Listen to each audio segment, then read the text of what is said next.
আমরা যখন একা একা রওনা করব,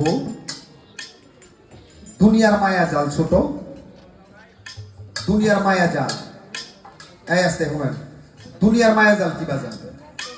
স্ত্রী, পুত্র, কন্যা, ভাই, বোন সকলে আমার দুনিয়ার মায়া মহব্বতের জায়গা।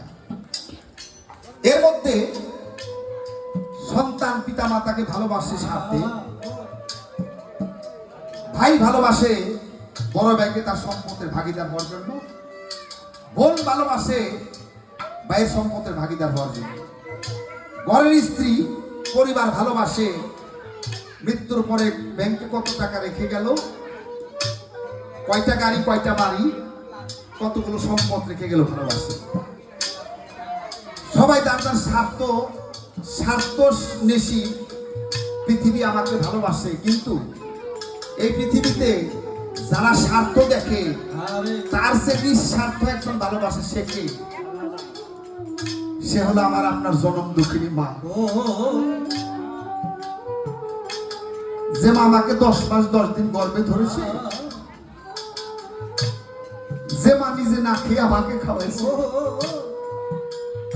যে মা ভিজা জায়গায় শুয়ে আমাকে শুকনা জায়গায় ঘুম পাড়াইছে,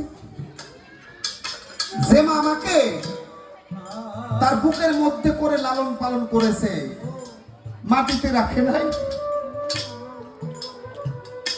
কোন জায়গায় নামায় নাই, সেই মা যখন আমি শুনে যাব,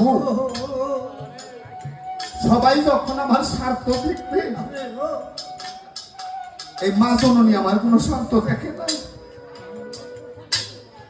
সেই মাকে দেখে দে সবার কাছে বলে, ওরে তোরা শেষ দেখা দেখানোর জন্য আমার বাবাকে একটু তার মুখের কাপড়টা সরাইয়ে দে, জন্মের দেখা দেখি জন্মের মতো বিদায় হয়ে যাচ্ছে, আর কোনোদিন দেখতে পাবো না। দেখে দেখে কি বলে, নায়িকা মাতা নায়িকা পিতা ববি নায়িকা তোরা বায়ুরি তবে আমাকে হরে আমাকে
করতো রে আদর আমার